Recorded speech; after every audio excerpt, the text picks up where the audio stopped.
Bismillahirrahmanirrahim. Assalamualaikum warahmatullahi wabarakatuh. Syukur alhamdulillah kita masih dipertemukan kembali di channel ini. Salawat dan salam selalu dan tetap tercurahkan kepada junjungan kita Nabi besar Muhammad sallallahu alaihi wasallam. Allahumma sholli ala sayyidina Muhammad wa ala ali sayyidina Muhammad. Harapan dan doa saya semoga sahabatku semuanya selalu diberikan kesehatan, dilapangkan rezekinya, diampuni dosa-dosanya, dipanjangkan umurnya, dan semoga kita tidak mati kecuali mati dengan beriman dalam Islam. Dan sempatkanlah menuliskan sholawat di kolom komentar. Insya Allah akan menjadi bukti cinta kita kepada Rasulullah Muhammad sallallahu alaihi wasallam. Semoga kita semua mendapatkan syafaat beliau di akhirat kelak.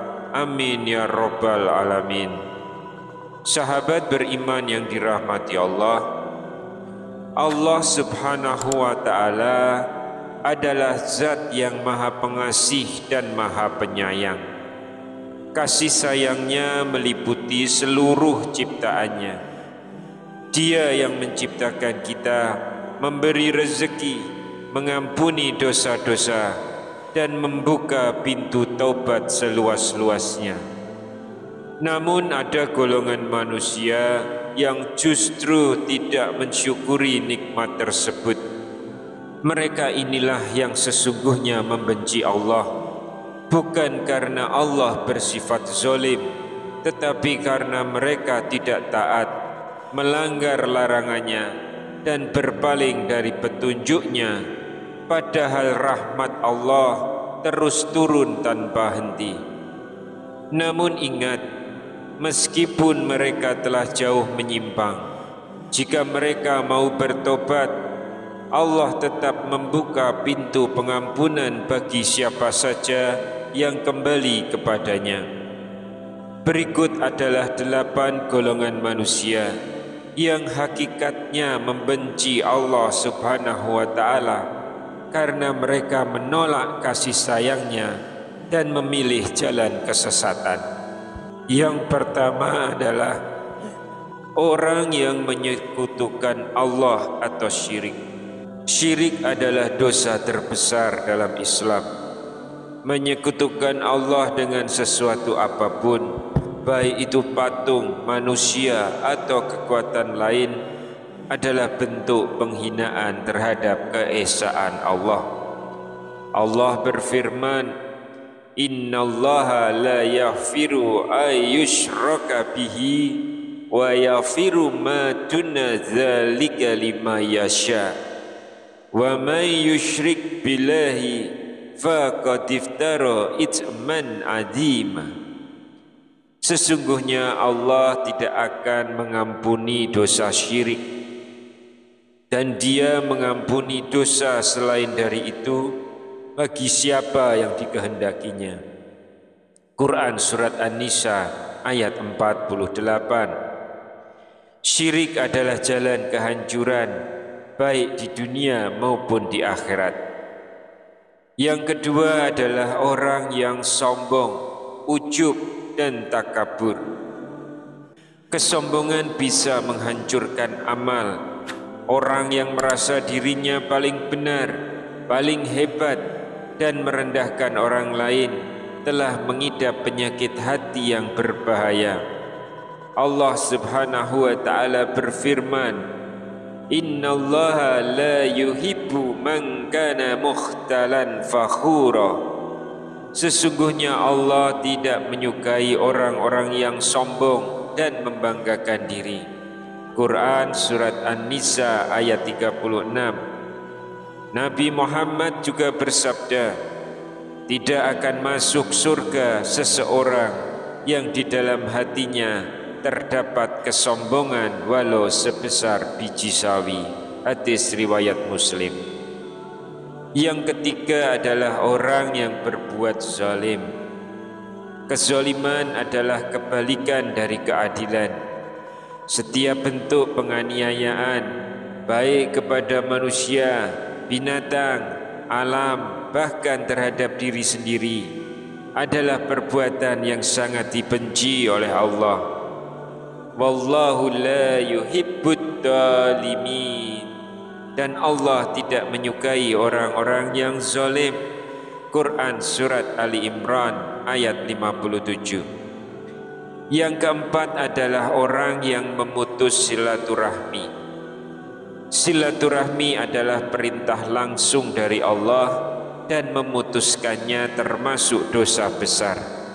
Banyak orang yang meremehkan hal ini, padahal dampaknya sangat berat. Rasulullah bersabda, tidak akan masuk surga orang yang memutus tali silaturahmi. Hadis riwayat Bukhari dan Muslim. Silaturahmi memperpanjang umur dan menambah rezeki. Jangan pernah meremehkannya. Yang kelima, orang yang suka berbohong. Lidah adalah cerminan hati. Ketika lidah terbiasa dengan dusta, hati pun akan jauh dari keimanan. Allah Subhanahu wa ta'ala berfirman, wahai orang-orang yang beriman, jauhilah kebanyakan dari prasangka, karena sebagian prasangka itu dosa. Dan janganlah kamu mencari-cari kesalahan orang lain, dan jangan menggunjing satu sama lain. Quran Surat Al-Hujurat ayat 12. Yang keenam adalah orang yang ingkar dan tidak bersyukur atas nikmat Allah. Setiap hari Allah memberi kita udara untuk bernafas, rezeki untuk makan, dan waktu untuk hidup. Namun banyak dari kita yang lalai bersyukur.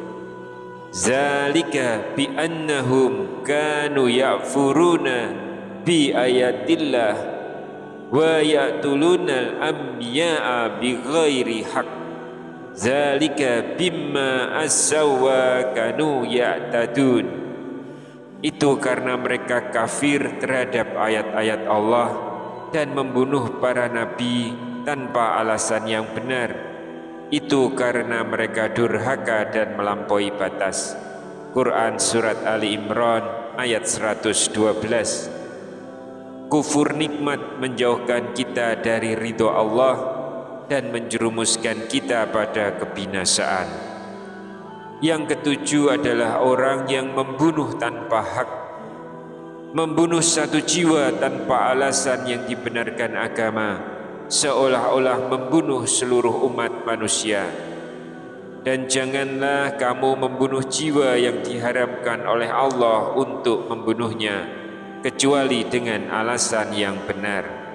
Quran Surat Al-Isra ayat 33. Islam adalah agama kasih sayang, bukan kekerasan.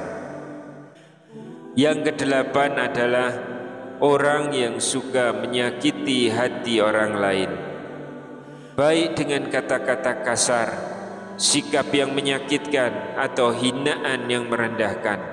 Allah tidak menyukai orang yang menebar luka di hati sesamanya.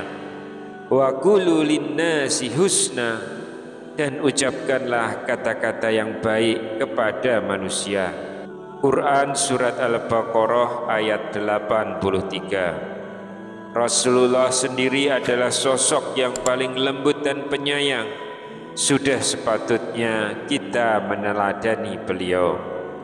Sahabat beriman, 8 golongan ini sejatinya adalah orang-orang yang membenci Allah, bukan karena Allah tidak mencintai mereka, tapi karena mereka menolak cinta Allah yang diturunkan melalui aturannya.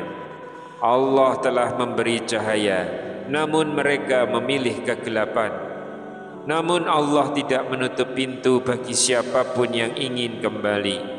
Allah berfirman, Qul ya ibadiyalladzina asrafu ala anfusihim la ta'natu mir rahmatillah.